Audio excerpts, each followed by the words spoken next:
ರಾಜರು ಇಲ್ಲಿ ಹೇಳುತ್ತಾರೆ ಏನು ಅಂದ್ರೆ ಕ್ಷೀರ ಸಮುದ್ರದಲ್ಲಿ ಇವರೆಲ್ಲ ದೇವತೆಗಳು ಹೋಗಿ ಪ್ರಾರ್ಥನೆ ಮಾಡಿದ್ರಲ್ಲ, ಪ್ರಾರ್ಥನೆ ಮಾಡಿದಾಗ ದೇವರು ಪ್ರಕಟನಾದ. ಕಾಣಿಸಿದ್ದು ಲಕ್ಷ್ಮೀ ದೇವಿಗೆ ಮಾತ್ರ, ಇನ್ಯಾವ ದೇವತೆಗಳು ದೇವರು ಕಾಣಿಸ್ಲೇ ಇಲ್ಲ. ಮಾತಾಡಿಸಿದ್ದು ಕೇಳಿತು ಯಾರಿಗೆ? ಬ್ರಹ್ಮದೇವರಿಗೆ. ಉಳಿದವರಿಗೆ ಮಾತು ಕೇಳಲಿಲ್ಲ. ಅಂದ್ರೆ ಲಕ್ಷ್ಮೀ ದೇವಿಗೆ ದೇವರ ದರ್ಶನವೂ ಆಯ್ತು, ಮಾತು ಕೇಳಿಸ್ತು. ಬ್ರಹ್ಮದೇವರಿಗೆ ದೇವರ ಮಾತು ಕೇಳಿಸ್ತು, ದೇವರು ಕಾಣಲಿಲ್ಲ. ಉಳಿದ ದೇವತೆಗಳಿಗೆ ಮಾತು ಕೇಳಲಿಲ್ಲ, ದೇವರು ಕಾಣಿಸ್ತು ಇಲ್ಲ. ಯಾಕೆ ಅಂದ್ರೆ ತಾರತಮ್ಯ ಪ್ರಕಾರ ಅವ್ರವ್ರಿಗೆ ಎಷ್ಟೆಷ್ಟು ಸಿಗಬೇಕು ಅಷ್ಟು ದೇವರು ಕೊಟ್ಟಿದ್ದಾನೆ. ದೇವೇಶು ಧಾತ ಪ್ರಭುರಸ್ಯ ಲಕ್ಷ್ಮಿ. ಎಲ್ಲ ದೇವತೆಗಳಿಗೂ ಒಡೆಯನಾದ ಸರ್ವೋತ್ತಮ ಸ್ವಾಮಿಯಾದವನು ನಾರಾಯಣ. ಅವನ ಹೆಂಡತಿ ಲಕ್ಷ್ಮೀದೇವಿ, ಅವನ ಮಕ್ಕಳು ಚತುರ್ಮುಖ ಬ್ರಹ್ಮದೇವರು, ವಾಯುದೇವರು, ಅವರ ಮಕ್ಕಳು ಗರುಡ ಶೇಷರುದ್ರಾದಿ ಈ ದೇವತೆಗಳ ಪ್ರಪಂಚ. ಹಾಗಾದ್ರೆ ದೇವರ ಮೊದಲ ಭಕ್ತಿ ಲಕ್ಷ್ಮೀದೇವಿ. ಅದಕ್ಕೆ ಅವಳಿಗೆ ದರ್ಶನ ಸಹಿತವಾಗಿ ಅವರಿಗೆ ಶ್ರವಣ. ಬ್ರಹ್ಮದೇವರ ಆನಂತರದವರಿಗೆ ಶ್ರವಣ ಮಾತ್ರ. ರುದ್ರಾಗಳು ಅವ್ರಿಗಿಂತ ಕೆಳಗಿನ ಅವರಿಗೆ ಶ್ರವಣವೂ ಇಲ್ಲ, ದರ್ಶನವೂ ಇಲ್ಲ. ಹೀಗೆ ಪರಮಾತ್ಮ ಈ ರೀತಿಯ ತಾರತಮ್ಯವನ್ನು ತೋರಿಸ್ಲಿಕ್ಕೋಸ್ಕರವಾಗಿ ಅದೃಶ್ಯ ಆಜ್ಞಾಂ, ಬೇರೆಯವರಿಗೆ ಕಾಣದಂತೆ ಬ್ರಹ್ಮದೇವರಿಗೆ ತಾನು ಆದೇಶವನ್ನ ಕೊಟ್ಟಿದ್ದಾನೆ. ಸ್ಫುಟಂ ಇಂದಿರಾಯ ವಿದ್ಯೆ ಎಂಬುದ ಲಕ್ಷ್ಮೀದೇವಿಗೆ ಮಾತ್ರ ತನ್ನ ರೂಪವನ್ನು ತೋರಿಸ್ತಾ ಇದ್ದಾರೆ. ಲಕ್ಷ್ಮೀದೇವಿ ಬ್ರಹ್ಮದೇವರಿಗಿಂತ ಅನಂತ ಗುಣ, ಹೆಚ್ಚು ಗುಣ, ಕೋಟಿ ಗುಣವನ್ನು ದಿಕ್ಕ ಶಕ್ತಳು ಶ್ರೀರಮ, ಹೆಚ್ಚು ಗುಣದಿಂದ ಕೂಡಿದವರು. ಹಾಗೆ ಲಕ್ಷ್ಮೀದೇವಿಗೆ ಪರಮಾತ್ಮ ತನ್ನ ರೂಪವನ್ನು ತೋರಿಸಿದ. ಅದೇ ರೀತಿ ಬ್ರಹ್ಮದೇವರಿಗೆ ತನ್ನ ಮಾತುಗಳನ್ನು ಹೇಳಿದ. ಏನು ಮಾತು ಹೇಳಿದ ಪರಮಾತ್ಮ ಅಂದ್ರೆ, ನೋಡಿ ಬ್ರಹ್ಮದೇವರೇ, ನಿಮ್ಮ ಪ್ರಾರ್ಥನೆಗೆ ಸಂತುಷ್ಟನಾಗಿದ್ದೇನೆ, ನಾನು ಭೂಮಿಯಲ್ಲಿ ಅವತಾರ ಮಾಡುತ್ತೇನೆ. ಅದ್ರ ದೇವರಂತ ನಾನು ಅವತಾರ ಮಾಡುತ್ತೇನೆ ನಿಜ, ಅದ್ರ ಎಲ್ಲ ಅವತಾರ ಮಾಡಬೇಕು ನೀನ್ ಹೇಳೋದನ್ನ ಅಂತ ಬ್ರಹ್ಮದೇವರು ಹೇಳ್ತಾನೆ. ದೇವರು ಯಾಕೆ ಅಂದ್ರೆ ದೇವರಿಗೆ ಗೊತ್ತಿದೆ, ಬ್ರಹ್ಮದೇವರು ಆ ಎಲ್ಲ ವಿಚಾರ ಮನಸ್ಸಿನಲ್ಲಿ ಇಟ್ಕೊಂಡಿದ್ದಾರೆ. ದೇವರು ಇಂಥಲ್ಲೇ ಅವತಾರ ಮಾಡ್ಲಿ, ಹೀಗೆ ಮಾಡ್ಲಿ, ದೇವ್ರ ಮನಸ್ಸಿನಲ್ಲಿ ಇದೆ. ಅದು ದೇವರಿಗೆ ಗೊತ್ತಿದೆ. ಅದಕ್ಕೆ ದೇವರಂತ ನಾನೇ ಇಂಥಲ್ಲ ಅವತಾರ ಮಾಡ್ತೀನಿ ಅಂತ ಹೇಳಲ್ಲಪ್ಪ, ನೀ ಎಲ್ಲಂತಿಯಲ್ಲಿ ನಾನು ಅವತಾರ ಮಾಡ್ತೇನೆ ಅಂತಾನ ದೇವರು. ಬ್ರಹ್ಮದೇವರು ಹೇಳುತ್ತಾರೆ, ತ್ವಮೇತ್ಯ ದೇವಕ್ಯುದರಸ್ಥ ಗರ್ಭಂ ನಿಧೇಹಿ ರೋಹಿಣ್ಯುದರೇ ಸ್ವಶಕ್ತ್ಯ ಇತೀರಿತಾತಂ ರಮಣಂ ರಮಾಸ ಪ್ರದಕ್ಷಿಣೀಕೃತ್ಯ ತಥಾ ಕರೋತ್ತದ್. ಬ್ರಹ್ಮದೇವರು ದೇವರ ಹತ್ರ ಪ್ರಾರ್ಥನೆ ಮಾಡಿ ಹೇಳ್ತಾರೆ, ದೇವರೇ, ನಾನು ವಸುದೇವ ದೇವಕಿ ಇವರಿಗೆಲ್ಲ ನಾನು ವರ ಕೊಟ್ಬಿಟ್ಟಿದ್ದೇನೆ. ಏನಂದ್ರೆ ಅವರೆಲ್ಲ ಒಂದೇ ಹಠ, ದೇವರು ನಮ್ಮ ಮಗನಾಗಿ ಹುಟ್ಟಬೇಕು ಅಂತ ಅವ್ರದ್ದೆಲ್ಲ ಪ್ರಾರ್ಥನೆ ಇದೆ. ನಾನು ಅವ್ರಿಗೆ ವರ ಕೊಟ್ಟಿದ್ದೇನೆ, ಹಂಗೆ ನೀನೆಲ್ಲ ಅವತಾರ ಮಾಡಬೇಕು. ಆದ್ರೆ ಸಮಸ್ಯೆ ಏನಿದೆ ಅಂದ್ರೆ, ಬರೀ ಇಬ್ಬರಿಗೆ ನಾನು ವರ ಕೊಟ್ಟದಲ್ಲ, ತುಂಬಾ ಜನಕ್ಕೆ ವರ ಕೊಟ್ಬಿಟ್ಟಿದ್ದೇನೆ. ವಸುದೇವನಿಗೆ ವರ ಕೊಟ್ಟಿದ್ದೇನೆ, ದೇವಕಿ ಕೊಟ್ಟಿದ್ದೇನೆ, ರೋಹಿಣಿಗೆ ವರ ಕೊಟ್ಟಿದ್ದೇನೆ, ನಂದಗೋಪನಿಗೆ ಕೊಟ್ಟಿದ್ದೇನೆ, ಯಶೋಧ, ಇವರೆಲ್ಲರದ್ದು ಆಸೆ ಒಂದೇ, ದೇವ್ರು ನಮ್ಮ ಮಗನಾಗಿ ಹುಟ್ಟಬೇಕು ಅಂತ. ಅದು ಹೇಗ್ ಮಾಡ್ತೀನಿ ನೀನ್ ಮಾಡು, ಒಟ್ಟು ಇಷ್ಟು ಜನಕ್ಕೆಲ್ಲ ನಿನ್ ಮಗನಾಗಿ ಹುಟ್ಟಬೇಕು, ಅದು ನಿನ್ ಕೈಯಲ್ಲಿದೆ ಅಂತ ಹೇಳಿ ಸ್ತೋತ್ರ ಮಾಡಿ. ದೇವರದ್ದು ಶಕ್ತಿ ಅಂತಹದ್ದು ಅಂದ್ರೆ ಅಘಟಿತ ಘಟನಾ ಸಾಮರ್ಥ್ಯ. ಅದಕ್ಕೆ ದೇವರನ್ನ ಪ್ರಭು ಅಂತಾರೆ. ದೇವತೆಗಳೆಲ್ಲ ವರ ಕೊಡುವಾಗ ಹೇಗೆ ಬೇಕಾದ್ರೂ ವರ ಕೊಟ್ಬಿಟ್ಟಿರ್ತಾರೆ. ಆ ಎಲ್ಲ ವರವನ್ನು ಮೀರಿ ಆ ದುಷ್ಟರ ಸಂಹಾರವನ್ನು ಪರಮಾತ್ಮ ಮಾಡ್ತಾರೆ. ಪ್ರಹ್ಲಾದರಾಜರ ಆ ಒಂದು ನರಸಿಂಹಾವತಾರದ ಘಟನೆಯಲ್ಲಿ ದೇವರೇ ಹೇಳುವ ಮಾತಿದೆ. ಪ್ರಹ್ಲಾದರಾಜರನ್ನ ಅನುಗ್ರಹ ಮಾಡಿ ಹಿರಣ್ಯಕಶ್ಯಪನ ಸಂಹಾರ ಮಾಡಿದ ಮೇಲೆ ಬ್ರಹ್ಮದೇವರು ಹೇಳ್ತಾನೆ, ವರ ಕೊಡುವಾಗ ನೋಡಿ ಮಾಡಿ ಕೊಡ್ರಪ್ಪ ವರ ಅಂತ ಹೇಳ್ತಾನೆ ದೇವರು. ಯಾಕೆಂದ್ರೆ ಅವನು ಎಂಥ ವರ ಕೇಳಿದ್ದ, ಹಗಲು ಸಾಯಬಾರ್ದು, ರಾತ್ರಿ ಸಾಯಬಾರ್ದು, ಒಳಗೆ ಸಾಯಬಾರ್ದು, ಮೇಲೆ ಸಾಯಬಾರ್ದು, ಅಂದ್ರೆ ಯಾವ ರೀತಿಯಲ್ಲೂ ಸಾವೇ ಬರಬಾರ್ದು ಅಂತ ಕೇಳ್ಕೊಂಡಿದ್ದ. ಅದೆಲ್ಲವನ್ನ ಮೀರಿ ಪರಮಾತ್ಮನನ್ನು ಕೊಂದ. ಸಾಯಂಕಾಲ ಕೊಂದ, ಹೊರಗೆ ಮಧ್ಯೆ ಹೊಸ್ತಿಲ ಮೇಲೆ ಕೂತ್ಕೊಂಡ, ಮನುಷ್ಯ ಎಲ್ಲ ಪ್ರಾಣಿ ಎಲ್ಲ. ಅಂದ್ರೆ ಹೀಗೆ ಅತ್ಯಂತ ವಿಲಕ್ಷಣವಾಗಿ ಯಾರು ಯಾವುದನ್ನ ನಿರೀಕ್ಷೆಯೂ ಮಾಡಿರಲ್ಲ ಅದನ್ನು ಮೀರಿ ಪರಮಾತ್ಮ ಇದ್ದಾನೆ. ಯಾಕಂದ್ರೆ ಅನಂತ ಗುಣಗಳಿಂದ ಪೂರ್ಣ, ಎಲ್ಲರಿಗಿಂತ ಎತ್ತರ, ಸ್ವತಂತ್ರ. ಈ ರೀತಿ ಪರಮಾತ್ಮ ಬ್ರಹ್ಮದೇವರ ಮಾತನ್ನು ಮೀರುವ ಸಾಮರ್ಥ್ಯ ತನಗಿದೆ. ಹಾಗಿದ್ರೂ ಕೂಡ ಬ್ರಹ್ಮದೇವರನ್ನ ಈ ಲೋಕದಲ್ಲಿ ಪ್ರಜಾಪತಿ ಅಂತ ಮಾಡಿ ಕೂಡಿಸಿದ್ದಾನೆ, ಸರ್ವಜ್ಞರನ್ನಾಗಿ ಮಾಡಿ ಕೂಡಿಸಿದ್ದಾನೆ. ಹಾಗೆ ಅವರ ಮಾತುಗಳೇನಿದೆ ಅದಕ್ಕೆ ಅನುಗುಣವಾಗಿ ತಾನು ನಡ್ಕೊಳ್ತಾನೆ ದೇವರು. ಅದಕ್ಕೋಸ್ಕರ ತಾನೇನು ಮಾಡಿದ, ಬ್ರಹ್ಮದೇವರು ಹೇಳಿದ ಹಾಗೆ ನೀನು ಹೇಗೆ ಸಂಕಲ್ಪ ಇದೆ, ನೀನು ಯಾರಿಗೆ ವರ ಕೊಟ್ಟಿದ್ದು ನೆರವೇರಿಸುವಂತೆ ನಾನು ಅವತಾರ ಮಾಡ್ತೇನೆ ಅಂತ ಅವ್ರಿಗೆ ಮಾತು ಕೊಟ್ಟವ್ರನ್ನೆಲ್ಲ ಕಳುಹಿಸಿದ್ದಾನೆ. ಲಕ್ಷ್ಮೀದೇವಿಗೆ ಪರಮಾತ್ಮ ಆದೇಶ ಮಾಡಿದಂತೆ, ಲಕ್ಷ್ಮೀದೇವಿ ನಿನಗೂ ಕೆಲಸ ಇದೆ. ಈಗ ನಾನು ಭೂಮಿಯಲ್ಲಿ ಅವತಾರ ಮಾಡ್ತೇನೆ, ಭೂಭಾರವನ್ನು ಕಡಲಿಕ್ಕೆ ಭೂಮಿಯಲ್ಲಿ ಅವತಾರ ಮಾಡ್ತೇನೆ. ನೀನೇನು ಮಾಡಬೇಕು ಅಂತಂದ್ರೆ, ದೇವಕೀ ದೇವಿಯ ಗರ್ಭದಲ್ಲಿರತಕ್ಕಂತಹ ಮಕ್ಕಳನ್ನ ಎಲ್ಲವನ್ನ ಕೊಲ್ಲಕ್ಕೆ ಬೇಕಾದ ವ್ಯವಸ್ಥೆ ನೀನು ಮಾಡಬೇಕು. ದೇವಕೀ ದೇವಿಯಲ್ಲಿ 6 ಮಕ್ಕಳು ಮೊದಲು ಹುಟ್ಟುತ್ತಾರೆ. ಆ ಎಲ್ಲ ಮಕ್ಕಳು ಆ ದೇವಕೀ ದೇವಿಯ ಗರ್ಭಕ್ಕೆ ಬರಬೇಕು. ಬಂದ ಮೇಲೆ ಕಂಸನಿಂದ ಅವರು ಸಾಯಬೇಕು, ಮತ್ತೆ ಅವರ ದೇಹದೊಳಗೆ ಅವರು ಹೋಗಿ ಅವ್ರು ಮತ್ತೆ ಬದುಕುವಂತಾಗಬೇಕು. ಆ ವ್ಯವಸ್ಥೆ ನೀನು ಮಾಡಬೇಕು ಅಂತ ಹೇಳಿದ. ಅದರ ಜೊತೆಗೆ ದೇವಕ್ಯುದರಸ್ಥ ಗರ್ಭಂ ನಿಧೇಹಿ ರೋಹಿಣ್ಯುದರೇ ಸ್ವಶಕ್ತಿಯ, ಇದು ಮೊದಲ 6 ಮಕ್ಕಳನ್ನು ಈ ರೀತಿ ಮಾಡಬೇಕು. ಇನ್ನು 7ನೇ ಮಗು ಹುಟ್ಟುವಾಗ ದೇವಕಿಯ ಉದರದಲ್ಲಿರುವ ಆ ಮಗುವನ್ನ ಹುಟ್ಟುವ ಮೊದಲೇ ಅಲ್ಲಿಂದ ತೆಗೆದುಕೊಂಡೋಗಿ ರೋಹಿಣಿ ಗರ್ಭದಲ್ಲಿಡಬೇಕು. ಈ ಕೆಲಸವು ನೀನೇ ಮಾಡಬೇಕು. ನೋಡಿ, ಲಕ್ಷ್ಮೀದೇವಿಗೆ ದೇವರು ಕೊಟ್ಟಂತ ಕಾರ್ಯ ಇದೆಲ್ಲ. ಯಾಕೆ ಅಂತಂದ್ರೆ, ಲಕ್ಷ್ಮೀ ದೇವಿಯದ್ದು 3 ರೂಪ ಇದೆ, ಶ್ರೀ ಭೂ ದುರ್ಗಾ ಅಂತ. ಅದರಲ್ಲಿ ದುರ್ಗಾ ಅನ್ನುವ ರೂಪ ಏನಿದೆ ಇದು ತಮೋಗುಣದ ಕಾರ್ಯವನ್ನ ಮಾಡಿಸುವ ರೂಪ. ತಮೋಗುಣದ ಕಾರ್ಯವನ್ನು ಮಾಡಿಸ್ತಾರೆ ಅಂತ ಅವರಲ್ಲಿ ತಮೋಗುಣ ಇದೆ ಅಂತ ತಿಳ್ಕೊಳ್ಬಾರ್ದು. ಲಕ್ಷ್ಮೀದೇವಿ ಪರಿಶುದ್ಧರೇ, ಆದ್ರೆ ತಮೋಗುಣದ ಕಾರ್ಯ ಏನೋ ನಿದ್ರೆ, ಆಲಸ್ಯ, ಅಜ್ಞಾನ, ಭಯ ಇದೆಲ್ಲ ಆಗುವಂತೆ ಅವ್ರು ಮಾಡ್ತಾರ. ಅಂದ್ರೆ ಈ ಒಂದು ಕಾರ್ಯವನ್ನ ಮಾಡಿಸುವ ಆ ದುರ್ಗಾರೂಪದಿಂದ ರೋಹಿಣೀ ದೇವಿಗೆ ನಿದ್ರೆ ಬರುವಂತೆ, ದೇವಕೀ ದೇವಿಯ ಗರ್ಭದ ಆ ಮಗು ಅಲ್ಲಿ ಬರುವಾಗ ಅವಳಿಗೆ ಗೊತ್ತಾಗದೇ ಇದ್ದಂತೆ ಆ ಕೆಲಸವನ್ನ ಮಾಡುವ ಸಾಮರ್ಥ್ಯ ದುರ್ಗಾದೇವಿಗೆ ಮಾತ್ರ ಇರುವುದು. ಹಾಗೆ ದೇವರು ದುರ್ಗಾರೂಪದ ಲಕ್ಷ್ಮೀದೇವಿಗೆ ಆದೇಶವನ್ನ ಮಾಡಿದ. ದುರ್ಗಾದೇವಿ ಲಕ್ಷ್ಮೀದೇವಿ ಆಯಿತು ಅಂತ ಹೇಳಿ ಲಕ್ಷ್ಮೀದೇವಿ ಪರಮಾತ್ಮನಿಗೆ ಪ್ರದಕ್ಷಿಣೀಕೃತ್ಯ ತಥಾ ಕರೋತ್ತದ. ದೇವರು ಈ ಕೆಲಸ ಮಾಡಬೇಕು ಅಂತ ಹೇಳ್ಕೊಂಡು ಲಕ್ಷ್ಮೀದೇವಿ ಹೌದಾ ನಾನು ಒಬ್ಬಳೇ ಹೋಗ್ಬೇಕಾ, ಎಲ್ಲಿ ಹೋಗ್ಬೇಕು, ಯಾಕೆ ಹೋಗ್ಬೇಕು, 8 ಪ್ರಶ್ನೆ ಉತ್ತರ ಏನಿಲ್ಲ. ದೇವರು ಹೇಳಿದ ತಲೆಬಾಗಿ ಆಯಿತು ಅಂದ್ರು. ಹಾಗೆ ಹುಚ್ಚನಂತೆ ದತ್ತಂತ ಹೋದದ್ದಲ್ಲ, ಒಂದು ಪ್ರದಕ್ಷಿಣೆ ಮಾಡಿ ದೇವರು ನಮಸ್ಕಾರ ಮಾಡಿ ಹೋದ. ಅಂದ್ರೆ ನಾವು ಏನೇ ಕೆಲಸ ಮಾಡುವಾಗ ದೇವರಿಗೆ ನಮಸ್ಕಾರ, ಪ್ರದಕ್ಷಿಣೆ, ಗೌರವ ಸಲ್ಲಿಸಿ ಕೆಲಸವನ್ನ ಮಾಡ್ಬೇಕು. ಆಗ ಆ ಕೆಲಸ ಯಶಸ್ಸನ್ನ. ನೋಡಿ ನಮ್ಮಲ್ಲಿ ಈಗಲೂ ಇದೆ, ದೊಡ್ಡ ದೊಡ್ಡ ಕೆಲಸ ಮಾಡುವಾಗ ಮೊದಲೊಂದು ದೇವತಾ ಪ್ರಾರ್ಥನೆಯಿಂದ ದೇವರ ಪ್ರಾರ್ಥನೆ ಮಾಡಿ ಶುರು ಮಾಡುತ್ತೇವೆ. ಇದು ಕೇವಲ ದೇವತಾ ಪ್ರಾರ್ಥನೆ ಅನ್ನೋದು ಯಾವುದೋ ಒಂದು ದೊಡ್ಡ ದೊಡ್ಡ ಯಾಗ, ದೊಡ್ಡ ದೊಡ್ಡ ಸಂಸ್ಥಾನ ಕಾರ್ಯಕ್ರಮ ಅಥವಾ ಏನೋ ದೊಡ್ಡ ಬಿಲ್ಡಿಂಗ್ ಕಟ್ಟಿದೀವಿ ಗೃಹ ಅವತ್ ಮಾತ್ರ ಅಲ್ಲ, ಒಂದೊಂದು ಕ್ಷಣದ ಕೆಲಸ ಮಾಡುವಾಗಲೂ ದೇವರಿಗೆ ಪ್ರದಕ್ಷಿಣೆ ನಮಸ್ಕಾರ ಮಾಡಿ ಶುರು ಮಾಡ್ಬೇಕು. ಯಾವುದೇ ನಿತ್ಯ ಮಾಡುವ ಪೂಜೆ ಇರ್ಬೋದು, ನಿತ್ಯ ಮಾಡುವ ಅಡಿಗೆ, ನಿತ್ಯ ಮಾಡುವ ಮನೆ ಕೆಲಸ, ಯಾವುದೇ ಕೆಲಸ ಮಾಡಲಿ ನಾವು ಎಲ್ಲ ಹೊರಗೆ ಹೋಗ್ಬೇಕು, ದೇವರಿಗೆ ನಮಸ್ಕಾರ ಮಾಡಿ ಪ್ರದಕ್ಷಿಣೆ ಮಾಡಿ ಆ ಕೆಲಸಕ್ಕೆ ಹೋಗ್ಬೇಕು. ಆವಾಗ ಆ ಕೆಲಸದಲ್ಲಿ ದಿಗ್ವಿಜಯವನ್ನು ಮಾಡ್ಲಿಕ್ಕೆ ಸಾಧ್ಯ. ಇಳಿದ್ರೆ ಅಪಕೀರ್ತಿ ಬರುತ್ತೆ, ಅಪಜಯವಾಗತ್ತೆ. ಅದಕ್ಕೋಸ್ಕರವಾಗಿ ಲಕ್ಷ್ಮೀದೇವಿ ಪರಮಾತ್ಮನಿಗೆ ಪ್ರದಕ್ಷಿಣೆಯನ್ನು ಮಾಡಿ ತಾವು ಹೊರಟಿದ್ದಾರೆ. ಆಜ್ಞಾಪಯಾಮಾಸ, ದೇವರು ಶೇಷದೇವರಿಗೂ ಆದೇಶ ಮಾಡಿದ, ನೀನು ಭೂಮಿಯಲ್ಲಿ ಅವತಾರ ಮಾಡಬೇಕು ಅಂತ, ರೋಹಿಣೀ ದೇವಿಯ ಮಗನಾಗಿ ನೀನು ಅವತಾರ ಮಾಡಬೇಕು ಅಂತ.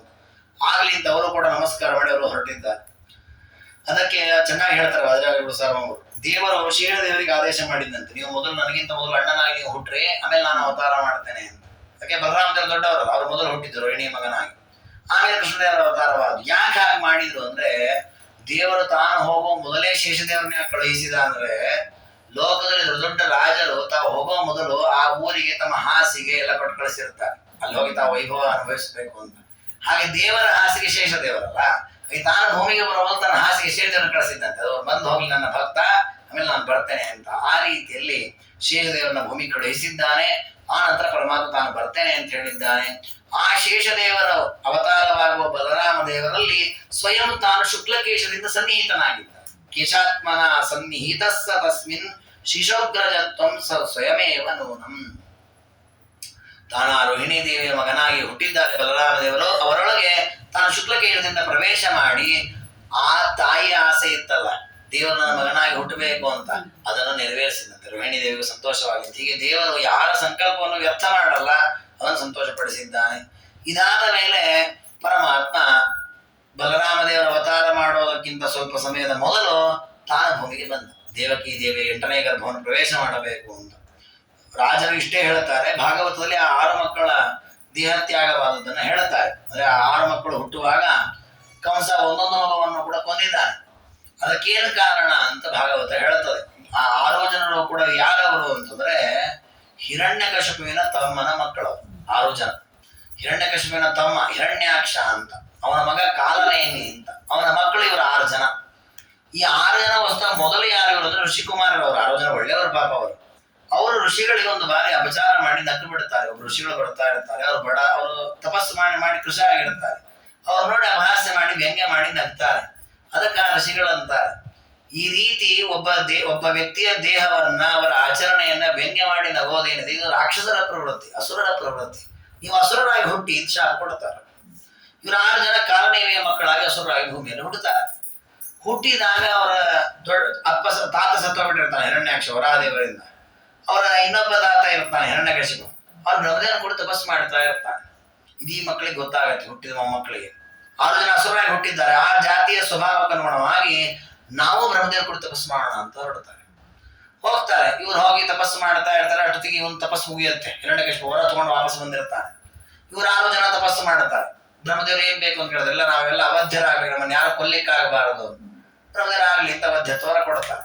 ಕೊಟ್ಟು ಇವರು ತಗೊಂಡು ಸಂತೋಷ ಆಯ್ತು, ನಮಗೂ ಹೊರ ಸಿಕ್ತು, ವಾಪಸ್ ಬರ್ತಾ ಇರ್ತಾರೆ. ಬರುವಾಗ ಈ ಹಿರಣ್ಯಕಶಿಪು ನೋಡ್ತಾನೆ, ಮೊಮ್ಮಕ್ಕಳು ಎಲ್ಲ ಹೋಗಿ ಬಂದ್ರೆ ಎಲ್ಲಿ ಹೋದ್ರಿ ಅಂತ ಕೇಳ್ತಾನೆ.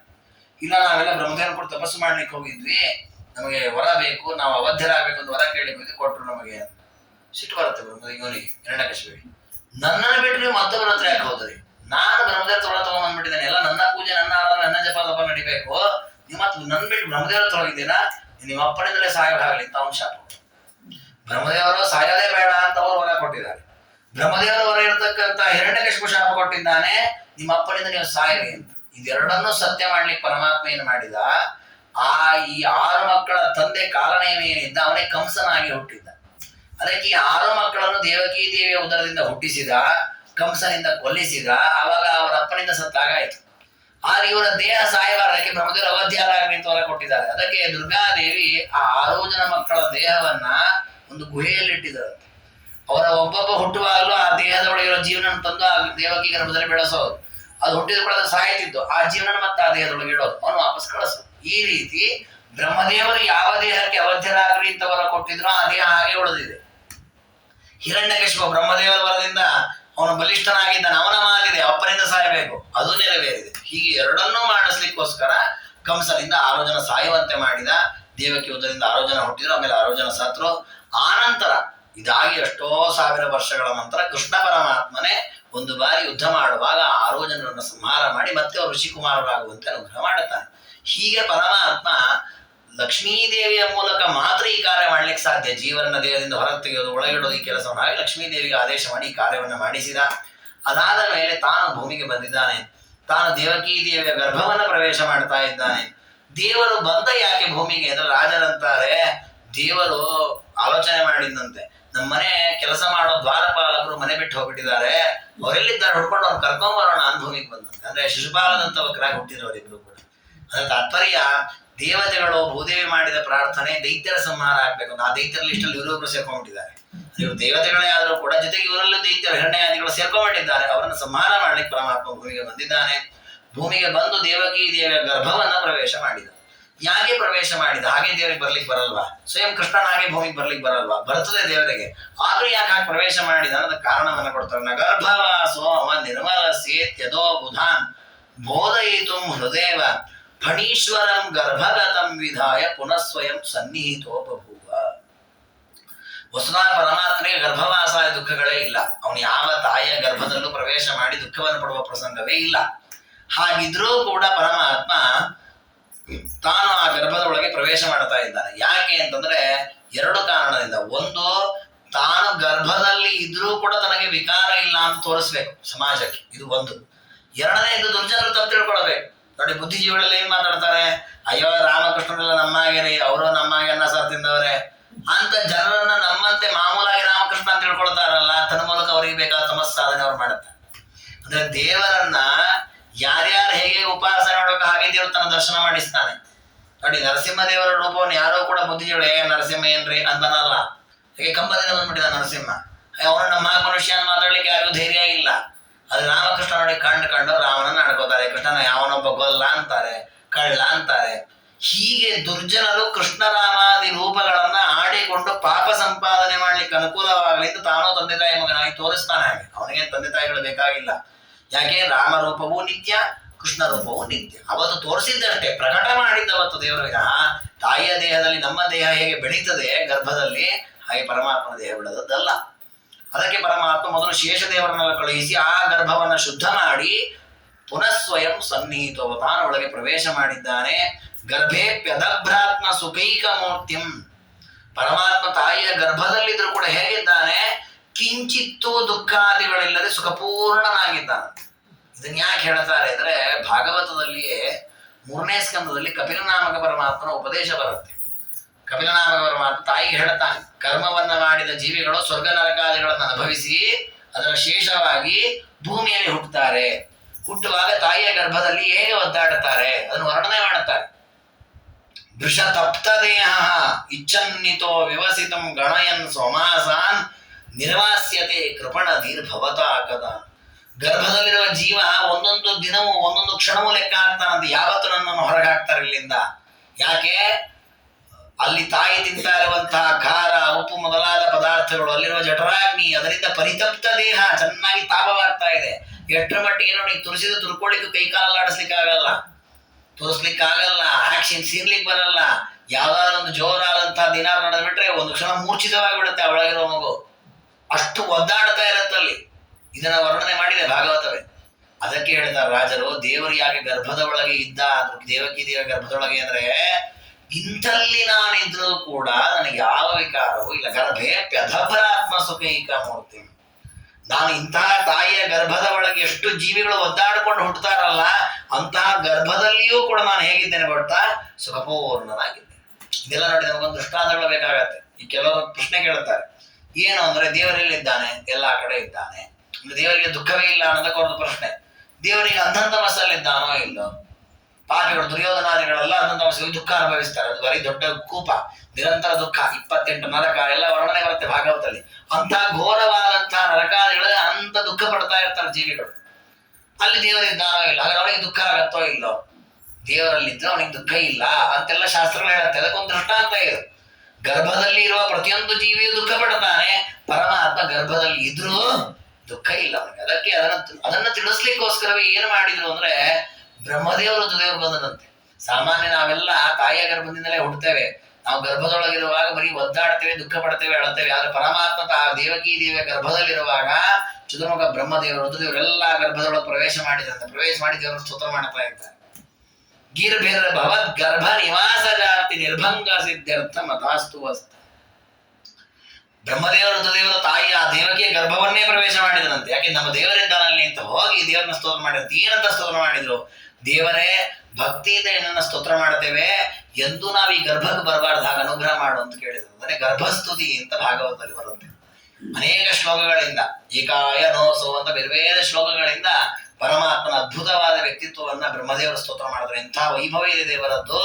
ಇಂತಹ ದೇವರನ್ನ ಚಿಂತನೆ ಮಾಡಿ ಎಲ್ಲಿಯೂ ಯಾವ ವಿಕಾರಕ್ಕೂ ಒಳಗಾಗದ ಅನಂತ ಪೂರ್ಣನಾದ ಪರಮಾತ್ಮ ಅಂತ ನಾವು ಧ್ಯಾನ ಮಾಡಿದ್ರೆ ನಮಗೆ ಮತ್ತೆ ಗರ್ಭವಾಸವೇ ಆಗದಂತೆ ಪರಮಾತ್ಮ ರಕ್ಷಣೆ ಮಾಡುತ್ತೆ.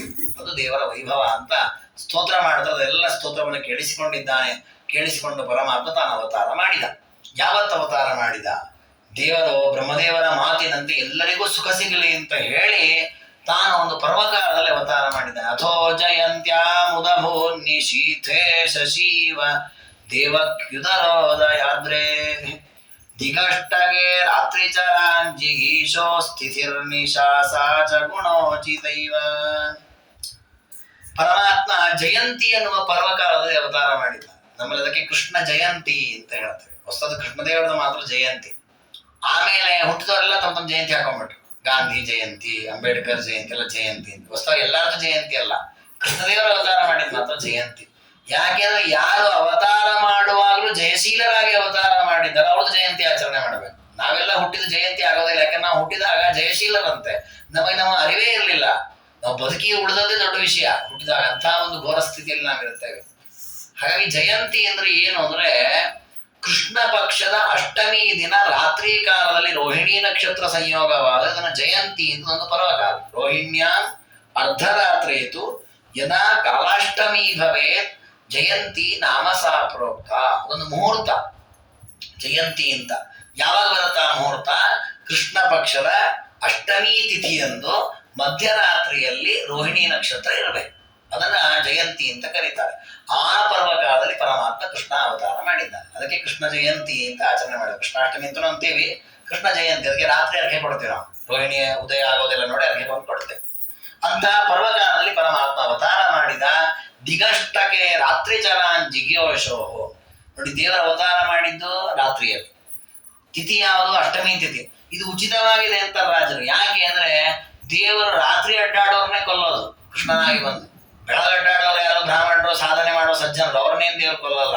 ರಾತ್ರಿ ಅಡ್ಡಾಡೋರು ಯಾರು? ಕಳ್ಳರು, ದೈತ್ಯರು, ಪಾಪಿಗಳು, ಅವ್ರನ್ನೇ ಕೊಲ್ತಾನಂತೆ ಕೃಷ್ಣ ಅವತಾರ. ಅದಕ್ಕೆ ರಾತ್ರಿ ಅವತಾರ ಮಾಡಿದ್ದಂತೆ. ಇನ್ನು ಪರಮಾತ್ಮ ಅಷ್ಟಮಿ ತಿಥಿಯಲ್ಲಿ ಯಾಕೆ ಅವತಾರ ಮಾಡಿದ ಅಂದ್ರೆ, ಪರಮಾತ್ಮ ಬರೀ ಒಂದು ದಿಕ್ಕಿನ ದೈತ್ಯರನ್ನು ಕೊಲ್ಲಲ್ಲ, 8 ದಿಕ್ಕಿನವ್ರನ್ನು ಕೊಲ್ತಾನೆ. ಅದಕ್ಕೆ 8 ಸಂಖ್ಯೆ ಇರುವ ತಿಥಿಯಲ್ಲೇ ಅವತಾರ ಮಾಡಿದ್ದಾನೆ. ಹೀಗೆ ಪರಮಾತ್ಮ ಆ ಒಂದು ಪರ್ವಕಾಲದಲ್ಲಿ ಅವತಾರ ಮಾಡಿದ್ದಾನೆ.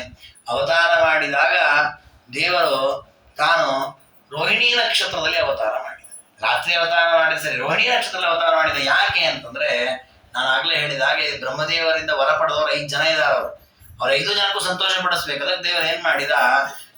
ಪ್ರಥಾಂ ಯಶೋದಾಸುತ ಇತ್ಯುದಾರಾಂ ಕರಿಷ್ಯಮಾಣೋ ಜನನೀಮಿವಾನ್ಯಾಂ ಸದೇವಕಿ ಗರ್ಭಭವೋನು ಗೃಹನ್ ತಥಾನ ರೋಹಿಣ್ಯುದಯ ಪ್ರಸಿದ್ಧಿಂ. ಯಶೋಧಾದೇವಿಗೂ ಕೃಷ್ಣ ಮಗನಾಗಬೇಕು ಅಂತ ಆಸೆ ಇದೆ, ದೇವಕಿ ದೇವಿಗೂ ಆಸೆ ಇದೆ, ಅದೇ ರೀತಿ ರೋಹಿಣಿಗೂ ಆಸೆ ಇದೆ. ಅದಕ್ಕೆ ದೇವರೇನ್ ಮಾಡಿದ, ದೇವಕಿಯ ಗರ್ಭದಿಂದ ಅವತಾರ ಮಾಡಿದ, ಯಶೋದೆಯ ಮಗನಾಗಿ ಬೆಳದ, ರೋಹಿಣಿ ನಕ್ಷತ್ರದಲ್ಲಿ ಅವತಾರ ಮಾಡಿ. ಈ ಮೂರೂ ಜನ ನಿವಾಸ ನೆರವೇರ್ತಾ. ಯಾರು ಕೇಳಿದ್ರೆ ಏನ್ ಹೇಳ್ತಾರೆ, ರೋಹಿಣಿಯಲ್ಲಿ ಕೃಷ್ಣ ಅವತಾರ ಮಾಡಿದ ಅಂತ ಹೇಳ್ತಾರೆ. ಯಶೋದಾಸುತ ಅಂತ ಕರೀತಾರೆ. ದೇವಕಿ ನಂದನ, ಹಾಗೆ ಮೂರೂ ಜನಕ್ಕೂ ಲೋಕದಲ್ಲಿ ಕೃಷ್ಣನ ತಾಯಿ ಅನ್ನುವಂಥ ಪ್ರಸಿದ್ಧಿ ಬರುತ್ತೆ, ತನ್ನ ಮೂಲಕ ಅವರ ವರ ನೆರವೇರುತ್ತೆ ಅಂತ ಹೇಳಿ ದೇವರು ಆ ರೀತಿಯ ಪರ್ವಕಾಲದಲ್ಲಿ ತಾನು ಅವತಾರ ಮಾಡಿದ್ದಾನೆ. ಯಾವಾಗ ಕೃಷ್ಣ ಪರಮಾತ್ಮ ಪ್ರಾದುರ್ಭವಿಸಿದ್ನೋ ಆಗ ಆಕಾಶದಲ್ಲಿ ಚಂದ್ರ ಸಮಾಯವ್ಯಯಮಾಶ್ಚ ಚಂದ್ರ. ಕೃಷ್ಣ ಪರಮಾತ್ಮ ಅವತಾರ ಮಾಡಿದಾಗ ಚಂದ್ರ ಸಮಾನ ಸ್ಥಿತಿಯಲ್ಲಿ ಇದ್ದಂತೆ. ಸಮಾಯವ್ಯಯ ಅಂದ್ರೆ ಅವನಿಗೆ ಸಂತೋಷವಾಯಿತು, ದುಃಖವೂ ಆಯ್ತು, ಲಾಭ ನಷ್ಟ ಎರಡೂ ಆಯ್ತಂತ. ಅಂದ್ರೆ ಇಲ್ಲಿ ವಾದಿರಾಜ ಗುರು ಸಾರ್ವಭೌಮರ ಪಾಂಡಿತ್ಯ, ಕವಿತ್ವ, ಅವರ ಒಂದು ಬಹುಮುಖವಾದ ಜ್ಞಾನವನ್ನು ನಾವು ಗಮನಿಸ್ಬೇಕು. ಅಂದ್ರೆ ಅಷ್ಟಮಿ ದಿವಸ ಚಂದ್ರ ಹೇಗಿರುತ್ತಾನೆ, ನೀವು ಆಕಾಶದಲ್ಲಿ ನೋಡಿದ್ರೆ ಕರೆಕ್ಟ್ ಅರ್ಧ ಚಂದ್ರ ಇರುತ್ತವೆ, ಪೂರ್ಣ ಬಿಂಬ ಇರಲ್ಲ, ಅರ್ಧ ಚಂದ್ರ ಇರುತ್ತದೆ. ಅಂದ್ರೆ ಅರ್ಧ ಚಂದ್ರ ಏನ್ ಸೂಚನೆ ಅಂದ್ರೆ ನಂಗೆ ಲಾಭ ಅರ್ಧ ನಷ್ಟ ಅರ್ಧ ಆಗಿದೆ ಅಂತ ಚಂದ್ರ ತೋರಿಸ್ತಾ ಇದ್ದಾನಂತ. ಏನ್ ಲಾಭ ನಷ್ಟ ಆಯ್ತು, ಪ್ರಿಯಾ ಪ್ರಿಯಾಬ್ದೇವ ನಿಜಾನ್ವಯೋತ್ಥ ಮುಕುಂದ ವಕ್ರ ಎಂದು ಕಲಾವಲೋಕ. ಯಾಕೆಂದ್ರೆ ಸಂತೋಷವಾಗುವ ವಿಷಯ ಏನು ಅಂದ್ರೆ ಕೃಷ್ಣ ಪರಮಾತ್ಮ ತನ್ನ ವಂಶದಲ್ಲಿ ಹುಟ್ಟಿದ್ದಾನೆ ಅಂತ ಸಂತೋಷ ಆಯ್ತಂತೆ ಚಂದ್ರನಿಗೆ. ಯಾಕೆ ಚಂದ್ರ ವಂಶದಲ್ಲಿ ಬಂದದ್ದು ಕೃಷ್ಣ, ಬಹಳ ಸಂತೋಷ ಆಯ್ತು. ಅದೇ ಬೇಸರ ಆಗಿದ್ಯಾಕೆ ಅಂದ್ರೆ ಈ ನನ್ನ ಯಾರು ನೋಡೋದೇ ಇಲ್ಲಲ್ಲ, ಕೃಷ್ಣನ ಮುಖಚಂದ್ರನ ಮುಂದೆ ಈ ನನ್ನನ್ನ ಯಾರು ನೋಡ್ತಾರೆ ಅಂತ ಹೇಳಿ ಅದಕ್ಕೆ ಬೇಸರವಾಯಿತು. ಹೀಗೆ ಪ್ರಿಯ ಅಪ್ರಿಯ, ಸಂತೋಷವೂ ಇದೆ ಬೇಸರವೂ ಇದೆ, ಅದಕ್ಕೆ ಅರ್ಧ ಚಂದ್ರ ಇದ್ದ ನೋಡಿ. ಹೊಸದಾದ ಆ ತಿಥಿಯ ಸ್ಥಿತಿ ಚಂದ್ರನದ್ದು, ಅದನ್ನ ರಾಜರು ಕವಿತ್ವದಿಂದ ವರ್ಣನೆ ಮಾಡುವಾಗ ಅಲ್ಲಿ ಆ ಚಂದ್ರನ ಮನಸ್ಸಿನಲ್ಲಿ ಈಗೊಂದು ಭಾವನೆ ಇದೆ ಅಂತ ಇಟ್ಕೊಂಡು ತನ್ನ ಮೂಲಕ ದೇವರ ಚಂದ್ರವಂಶದಲ್ಲಿ ಬಂದಿದ್ದಾನೆ ಅನ್ನೋ ವಿಷಯವೂ ಬರಬೇಕು, ದೇವರ ಮುಖ ಅತ್ಯಂತ ಸುಂದರವಾಗಿದೆ ಅಂತ ಆಗಬೇಕು. ಆ ರೀತಿ ಅಪೂರ್ವವಾಗಿ ಆ ಪ್ರಸಂಗ ಹೇಗಿತ್ತು ಅನ್ನೋ ವಾತಾವರಣವನ್ನು ವರ್ಣನೆ ಮಾಡುತ್ತಾರೆ. ಆಗ ಅನೇಕ ಗಂಧರ್ವರು ಪರಮಾತ್ಮನನ್ನ ಸ್ತೋತ್ರ ಮಾಡ್ಲಿಕ್ಕೆ ಆಕಾಶದಲ್ಲಿ ಬಂದಿದ್ದಾರೆ. ಕೃಷ್ಣದೇವರು ಅವತಾರ ಮಾಡಿದ್ದಾನೆ, ಅವರನ್ನು ಸ್ತೋತ್ರ ಮಾಡ್ತಾ ಇದ್ದಾರೆ. ತಿಲೋತ್ತಮಾದಿ ಅಪ್ಸರೆಯನ್ನು ನರ್ತನ ಮಾಡ್ತಾ ಇದ್ದಾರೆ. ಯಾಕೆ ಅಂತಂದ್ರೆ ಅವ್ರಿಗೆ ಗೊತ್ತಿತ್ತಂತೆ ಕೃಷ್ಣ ಪರಮಾತ್ಮ ಅವತಾರ ಮಾಡಿದ್ದಾನೆ, ಅವನು ತಾನು ಗೋಪಾಲಕರೊಟ್ಟಿಗೆ ವನದಲ್ಲಿ ವಿಹಾರ ಮಾಡುವಾಗ ಚೆನ್ನಾಗಿ ಹಾಡ್ತಾನೆ, ನರ್ತನ ಮಾಡ್ತಾನೆ, ಅವತ್ತು ನಮ್ಮನ್ನೆಲ್ಲ ಸೋಲಿಸ್ತಾನ. ಅದಕ್ಕೆ ಇನ್ನವನು ಬೆಳೆಯೋ ಮುಂಚೆ ನಾವು ನಮ್ದೆಲ್ಲ ನರ್ತನ ಮಾಡಿ ಮುಗಿಸ್ಬಿಡೋಣ. ಅವನು ದೊಡ್ಡವನಾದ್ರೆ ನಾವು ಸ್ಪರ್ಧೆ ಹೋಗ್ಲಿಕ್ಕೆ ಆಗೋದೇ ಇಲ್ಲ. ಅದಕ್ಕೆ ಈಗಲೇ ಅವನಿನ್ನ ಸಣ್ಣ ಹುಡುಗ ಇರ್ತಾನಲ್ಲ, ಇನ್ನು ಅವನೇನು ಅಡ್ಡಾಡೋದಿಲ್ಲ, ಈಗ ಸಣ್ಣ ಮಗುವಾಗಿ ಒಳಗಿರ್ತಾನೆ, ನಮ್ದೇನೇನು ವೈಭವ ಇದೆಲ್ಲ ಕುಣಿದು ಮುಗಿಸ್ಬಿಡೋಣ. ಆಮೇಲೆ ದೇವ್ರು ಕುಣಿತಾನಲ್ಲ, ಅವನ ಸ್ಪರ್ಧೆ ಮಾಡಿ ಕೈ ಮುಗಿದು ನೋಡ್ಬಿಡೋದಷ್ಟೇ. ಯಾಕೆ ನಮ್ಮ ಕೈಯಿಂದ ಆಗಲ್ಲ ಆ ಸ್ಪರ್ಧೆಯನ್ನು ಗೆಲ್ಲಿಕ್ಕೆ. ಅದನ್ನ ತೋರಿಸೋ ರೀತಿಯಲ್ಲಿ ಅವರೆಲ್ಲ ಬಂದು ತಮ್ಮ ಹಾಡೋದು, ತಮ್ಮ ನರ್ತನ ಇದೆಲ್ಲ ಮಾಡ್ತಾ ಇದ್ದಾರೆ. ತಾತ್ಪರ್ಯ ಇದು ಕಾವ್ಯ ದೃಷ್ಟಿಯಿಂದ ವರ್ಣನೆ ಆಯಿತು. ಮುಖ್ಯವಾಗಿ ಅಧ್ಯಾತ್ಮ ದೃಷ್ಟಿಯಲ್ಲಿ ತಿಳ್ಕೊಳ್ಬೇಕಾದ ಆ ದೇವತೆಗಳು, ಗಂಧರ್ವರು, ಅಪ್ಸರರು ನರ್ತನ ಗಾನ ಇತ್ಯಾದಿಗಳಿಂದ ದೇವರ ಆರಾಧನೆ ಮಾಡುವಾಗ ಪ್ರತೀಕ್ಷಣ ಅವರ ತಲೆಯಲ್ಲಿರೋದು ನಾವು ದೊಡ್ಡ ಸಂಗೀತಗಾರ, ದೊಡ್ಡ ನೃತ್ಯಪಟು ಅಂತಲ್ಲ, ಇದು ದೇವರ ಸೇವೆ. ದೇವರ ಮುಂದೆ ನಾವೆಲ್ಲರೂ ಅಜ್ಞರೇ, ನಾವು ಬಹಳ ಅಲ್ಪಜ್ಞರು ಅನ್ನೋ ಎಚ್ಚರ ಇದೆ ಅವರಿಗೆ. ಇದೇ ದೇವರಿಗೆ ಅತ್ಯಂತ ಪ್ರಿಯವಾಗೋದು. ನಾವು ಎಷ್ಟೇ ದೊಡ್ಡ ಜ್ಞಾನಿಗಳಾಗಿರ್ಬೋದು, ಎಷ್ಟೇ ಸಾಧನೆ ಮಾಡಿರ್ಬೋದು, ದೇವರ ಮುಂದೆ ನಾವು ಬಹಳ ಅಲ್ಪ, ನಮ್ದು ಏನು ಸಾಧನೆ ಇಲ್ಲ, ಈ ಎಚ್ಚರ ಬೇಕು. ಅದು ಆ ದೇವತೆಗಳಲ್ಲಿದೆ. ಅದಾದ ಮೇಲೆ ದೇವತೆಗಳೆಲ್ಲ ಪುಷ್ಪವೃಷ್ಟಿಯನ್ನ ಮಾಡಿದ್ದಾರೆ. ಹೃದಯ ಸ್ಮರಂತೋ ವಚಸಾ ಸ್ತುವಂತ, ಹೃದಯದಲ್ಲಿ ಪರಮಾತ್ಮನ ಧ್ಯಾನ ಮಾಡ್ತಾ ಇದ್ದಾರೆ, ಬಾಯಿಂದ ಚೆನ್ನಾಗಿ ಅವನ ಸ್ತೋತ್ರ ಮಾಡ್ತಾ ಇದ್ದಾರೆ, ದೇವರ ಮೇಲೆ ಪುಷ್ಪವನ್ನ ವೃಷ್ಟಿ ಮಾಡ್ತಾ ಇದ್ದಾರೆ. ಮನಸ್ಸಮುದ್ಬೋಧಯಿತು ಪುರೈವ. ಯಾಕೆ ಅಂತಂದ್ರೆ ಪರಮಾತ್ಮ ನಗೈಂದ್ರ ಮೈಂದ್ರಂ ಭುವಿ ನೇಷ್ಯತೋಸ್ಯ ಮನಸ್ಸಮುದ್ಬೋಧಯಿತು ಪುರೈವ. ಮುಂದೆ ಪರಮಾತ್ಮ ದೊಡ್ಡದಾದಂತಹ ಕಾರ್ಯಗಳನ್ನ ಭೂಮಿಯಲ್ಲಿ ಮಾಡ್ಲಿಕ್ಕಿದ್ದಾನೆ. ಆಗ ಕೆಲವೊಮ್ಮೆ ದೇವತೆಗಳೆಲ್ಲ ಅಪಚಾರವನ್ನ ಮಾಡಿ ಪರಮಾತ್ಮನಿಗೆ ಅಸಮಾಧಾನ ಮಾಡೋದಿದೆ. ಅದಕ್ಕೆ ಮೊದಲೇ ನಾವು ಕ್ಷಮಾಪಣೆ ಕೇಳ್ಬಿಡೋಣ ಅಂತ. ಯಾಕಂದ್ರೆ ಅನೇಕ ಪ್ರಸಂಗದಲ್ಲಿ ದೇವತೆಗಳು ಪರಮಾತ್ಮನ ವಿರುದ್ಧವಾಗಿ ನಡೆದಿದೆ. ಇಂದ್ರದೇವರೇ ಮಳೆಯನ್ನು ಸುರಿಸಿದ್ರು, ಬೇರೆ ಬೇರೆ ಪ್ರಸಂಗದಲ್ಲಿ. ಹಾಗೆ ಅದೆಲ್ಲದಕ್ಕೆ ಕ್ಷಮಾಪಣೆಯನ್ನು ಮೊದಲೇ ಕೇಳುತ್ತಾರೋ ಅನ್ನುವಂತೆ ದೇವತೆಗಳೆಲ್ಲ ಪರಮಾತ್ಮನ ಪೂಜೆಯನ್ನ ಮಾಡಿದ್ದಾರೆ. ಹೀಗೆ ಆ ದೇವತೆಗಳೆಲ್ಲ ವೈಭವದಿಂದ ಪರಮಾತ್ಮನನ್ನ ಗಾನ ಮಾಡ್ತಾ ಇದ್ದಾರೆ. ಪರಮಾತ್ಮನ ಅವತಾರವಾಗಿದೆ. ಆ ಪ್ರಸಂಗದಲ್ಲಿ ಅವರಿವರು ಯಾಕೆ ಸ್ವಯಂ ಬ್ರಹ್ಮಾದಿ ದೇವತೆಗಳು ದೇವರನ್ನ ಸ್ತೋತ್ರ ಮಾಡಿದ್ದಾರೆ. ವಸುದೇವ ದೇವಕಿಯರೇ ಪರಮಾತ್ಮನನ್ನ ಸ್ತೋತ್ರ ಮಾಡಿದ್ದಾರೆ. ಅದನ್ನು ಚೆನ್ನಾಗಿ ವರ್ಣನೆ ಮಾಡ್ತಾರೆ. ಪುತ್ರತ್ವಾದಿಯ ವಾಸುದೇವ ಪದವಿ ಯದ್ಯಸ್ಯ ಶೌರೇಸ್ತದಾ ನ ಪುತ್ರತ್ವ ಕೃತಾಸ್ತು ತೇ ದಿವಸವೋ ದೇವಾಶ್ಚ ಹೃಷ್ಟಾ ಧ್ರುವಂ ಯದ್ಯಸ್ಯಾನಕ ದುಂದುಭೀಷ್ಟ ಶಿಶುತಾ ಸ್ವಸ್ಮಾಕಮೇವಂ ಶಿಶುಸ್ತರ್ಹಿ ತ್ಯಾನಕ ದುಂದುಭಿಧ್ವನಿರಭೂತ್ ವ್ಯೋಮ್ನಿ ಸ್ವಯಂಭೂದಯೇ. ಪರಮಾತ್ಮ ಅವತಾರ ಮಾಡಿದಾಗ ದೇವಲೋಕದ ನಗಾರಿಗಳನ್ನು ಜೋರಾಗಿ ಬಾರಿಸಿದ್ದಾರೆ. ಅದಕ್ಕೆ ಆನಕ ದುಂದುಭಿ ಅಂತ ಹೆಸರು ದೇವಲೋಕದ ನಗಾರಿಗಳಿಗೆ. ಆನಕ ದುಂದುಭಿ ಅಂತ ವಸುದೇವನಿಗೂ ಹೆಸರು. ಅದಕ್ಕೆ ಅವರಿಗೆ ಸಂತೋಷ ಇದಂತೆ ಆ ದೇವ ನಗಾರಿಗಳನ್ನ ಬಾರಿಸೋರಿಗೆ. ಅವರಿಗೆ ಎಷ್ಟು ಸಂತೋಷ ಆಯ್ತು ಅಂದ್ರೆ ಲೋಕದಲ್ಲಿ ಇನ್ನು ಮುಂದೆ ಎಲ್ಲರೂ ಕೃಷ್ಣನನ್ನ ವಸುದೇವನ ಮಗ ಅಂತ ಕರೀತಾರೆ. ವಸುದೇವ ಅಂತ ಹೇಳಲಿಕ್ಕೆ ಆನಕದೊಂದು ಮೇ ಮಗ ಅಂತ ಕರೀತಾರೆ, ನಮ್ಮ ಹೆಸರು ಬರುತ್ತವ ಅಂತ ಆ ನಗಾರಿಗಳಿಗೆ ಒಂದಿನ ಖುಷಿ. ಹಾಗೆ ಆ ನಗಾರಿಗಳನ್ನ ಚೆನ್ನಾಗಿ ಬರೆಸಿದ್ದಾರೆ. ಆದ್ರೆ ಅವರಿಗೂ ಗೊತ್ತಿದೆ ದೇವರು ವಸುದೇವನ ಮಗನೂ ಅಲ್ಲ, ನಮ್ಮ ಯಾರ ಮಗನೂ ಅಲ್ಲ, ಅವನೆಲ್ಲ ಜಗತ್ತಿನ ತಂದೆ ಅಂತ ಅವರೆಲ್ಲ ತಿಳ್ಕೊಂಡಿದ್ದಾರೆ. ಈ ರೀತಿಯಲ್ಲಿ ಪರಮಾತ್ಮ ಭೂಮಿಯಲ್ಲಿ ಅವತಾರ ಮಾಡಿದ್ದಾನೆ. ಆ ವಾತಾವರಣ ಹೇಗಿತ್ತು ಅಂತ ಚೆನ್ನಾಗಿ ವರ್ಣನೆ ಮಾಡ್ತಾರೆ ರಾಜರು. ದೇವರು ಕೃಷ್ಣನಾಗಿ ಅವತಾರ ಮಾಡಿದಾಗ ಆಕಾಶದಲ್ಲಿ ಮೋಡಗಳೇ ಇರಲಿಲ್ಲಂತೆ. ಯಾಕಂದ್ರೆ ಮೋಡಗಳು ದಟ್ಟವಾಗಿ ಕವಿಯೋದೇನಿದೆ ಇದು ಒಂದು ದುರ್ದಿನ ಅಂತ ಕರೀತಾರೆ. ಮೇಘಚ್ಛನ್ನಂ ದುರ್ದಿನಂ ಅಂತ ಶಾಸ್ತ್ರಗಳಲ್ಲಿದೆ. ಆದ್ರೆ ಪರಮಾತ್ಮ ಕೃಷ್ಣನಾಗಿ ಅವತಾರ ಮಾಡಿದಾಗ ಮಳೆ ಬರುವ ಸಮಯವೇ, ಆದ್ರೆ ಮೇಘಗಳೆಲ್ಲ ದೂರಕ್ಕೆ ಹೋಗಿದಂತೆ, ಆಕಾಶದ ಮಧ್ಯದಲ್ಲಿ ಇರಲಿಲ್ಲ. ಅದನ್ನ ರಾಜರು ಹೇಗೆ ವರ್ಣನೆ ಮಾಡ್ತಾರೆ ಅಂದ್ರೆ, ಅವರು ಮೋಡಗಳು ಇರ್ಲಿಲ್ಲ ಅಂತ ಹೇಳಲ್ಲ, ಮೋಡಗಳೆಲ್ಲ ಆಕಾಶದ ಕೊನೆಗೆ ಹೋಗ್ಬಿಟ್ಟಿದ್ವಂತೆ. ಯಾಕೆ ಅಂತಂದ್ರೆ ಅವಕ್ಕೆಲ್ಲ ಬೇಸರ ಆಯ್ತಂತೆ. ಯಾಕೆ ಲೋಕದಲ್ಲಿ ಎಲ್ಲರೂ ನಮ್ಮನ್ನ ಇಟ್ಟು ದಿವಸ ಮೇಘ ಹಾಗೆ ಮೇಘ ಹೀಗೆ ಅಂತ ವರ್ಣನೆ ಮಾಡ್ತಾ ಇದ್ರು. ಇನ್ನು ನಮ್ಮನ್ನು ವರ್ಣನೆ ಮಾಡಲಿಕ್ಕೆ ನಮಗಿಂತ ಚಂದ ಕೃಷ್ಣ ಇದ್ದಾನೆ, ಅವನು ನೀಲ ಮೇಘ ಶ್ಯಾಮಲ್ಲ. ಹಾಗೆ ನಮ್ಮನ್ನು ವರ್ಣನೆ ಮಾಡಲ್ಲ. ಸಿಟ್ಟು ಬಂತು ಇವುಗಳಿಗೆ. ಯಾರ ಹತ್ರ ಹೇಳಬೇಕು? ಸಮರ್ಥರಲ್ಲ ಇವರು. ನಮಗೆ ಸಿಟ್ಟು ಬರುತ್ತೆ. ಎದುರಿಗಿನವನು ಬೈಯೋ ಸಾಮರ್ಥ್ಯ ಎದುರಿಗೆ ಬೈತೀವಿ. ಸಾಮರ್ಥ್ಯ ಇದ್ರೆ ಏನ್ ಮಾಡ್ತೀವಿ? ಯಾವನಿಲ್ಲದೆ ಇದ್ರೆ ಎಲ್ಲೋ ಮೂಲೆ ಹೋಗೋಣ, ಅವನು ಪಾಪಿ ಗೀಪಿ ಅಂತ ಬೈಕೋತೇವೆ. ಹಾಗ ಮೋಡಗಳು ಕೂಡ ಕೃಷ್ಣನ ಎದುರಿಗೆ ಮಾತಾಡೋ ಸಾಮರ್ಥ್ಯ ಇಲ್ಲ ಅಂತ ದೂರಕ್ಕೆ ಹೋಗಿ ಅಲ್ಲಿ ಕೂಗುತ್ತಾ ಇವಂತ. ಅಂದ್ರೆ ಅಲ್ಲಿ ಮಿಂಚು ಗುಡುಗು ಬರ್ತಾ ಇದೆ. ಅಂದ್ರೆ ಕೃಷ್ಣ ಅವತಾರ ಮಾಡಿದಲ್ಲಿ ಮಿಂಚು ಇಲ್ಲ ಗುಡುಗಿಲ್ಲ, ಅಷ್ಟು ಶುದ್ಧವಾದ ವಾತಾವರಣ ಇತ್ತು ನೋಡಿ. ಆ ವಾತಾವರಣದ ವರ್ಣನೆ ಆಗ್ಬೇಕು, ಆದ್ರೆ ಮಿಂಚು ಗುಡುಗುಗಳು ಯಾವ್ದಲ್ಲಿ ಇರ್ಲಿಲ್ಲ ಅಂದ್ರೆ ಹೇಳ್ದಂಗೆ ಆಗ್ಬೇಕು. ಆ ರೀತಿಯಲ್ಲಿ ಚಮತ್ಕಾರವಾಗಿ ವರ್ಣನೆ ಮಾಡುತ್ತಾರೆ. ಎಲ್ಲ ಕಡೆ ಪ್ರಸನ್ನವಾಗಿ ನಕ್ಷತ್ರಗಳೆಲ್ಲ ಕಾಣ್ತಾ ಇದೆ. ಮೋಡಗಳಿದ್ರೆ ಕಾಣಲ್ಲ, ನಕ್ಷತ್ರಗಳೆಲ್ಲ ಕಾಣ್ತಾ ಇದೆ. ವಿಲೋಕ್ಯ ಬಾಲಂ ಭುವಿ ತಾರಹಾರ ವಿಭೂಷಿತ ಸ್ವಾಂಗಮೇವ ಪ್ರಹರ್ಷ. ನಕ್ಷತ್ರಗಳ ಮಾಲೆಯನ್ನೇ ಹಾಕೊಂಡು ನಾನು ಪರಮಾತ್ಮನ ಭೂಮಿಯಲ್ಲಿ ಅವತಾರ ಮಾಡಿದ್ದಾನೆ ಅಂತ ನಕ್ಷತ್ರಗಳು ಕೂಡ ಶೋಭಿಸ್ತಾ ಇವೆ. ಅದೇ ರೀತಿ ಅಗ್ನಿಗಳೆಲ್ಲ, ಅಲ್ಲಿ ಅನೇಕ ಜನ ಬ್ರಾಹ್ಮಣರ ಮನೆಗಳಲ್ಲಿ ಅಗ್ನಿ ಕಾರ್ಯವನ್ನ ಮಾಡುತ್ತಿದ್ರು, ಅಗ್ನಿಹೋತ್ರಿಗಳಿದ್ರು ಅವರು. ಹಾಗೆ ಆ ಅಗ್ನಿ ಕಾರ್ಯವನ್ನ ಮಾಡುವವರ ಮನೆಯಲ್ಲಿರತಕ್ಕ ಅಗ್ನಿ ಅವ್ರ ತುಪ್ಪ ಕಟ್ಟಿಗೆ ಏನಾಗಿದ್ರು ತಾನೇ ಉರಿತಾ ಇತ್ತಂತೆ. ನಾವು ಸಾಮಾನ್ಯ ತುಪ್ಪಾದಿಗಳನ್ನ ಆಗಿರೋ ಕೆಲವು ಶಾಂತ ಆಗೋದಿದೆ, ಆದ್ರೆ ಆ ಕೃಷ್ಣ ಅವತಾರ ಮಾಡಿ ತಾನೇ ಉರಿತಾ ಇತ್ತಂತೆ. ಯಾಕೆ ಅಂದ್ರೆ ಪರಮಾತ್ಮ ಇನ್ನಷ್ಟು ಯಜ್ಞಯಾಗ ಮಾಡಿಸ್ತಾನೆ.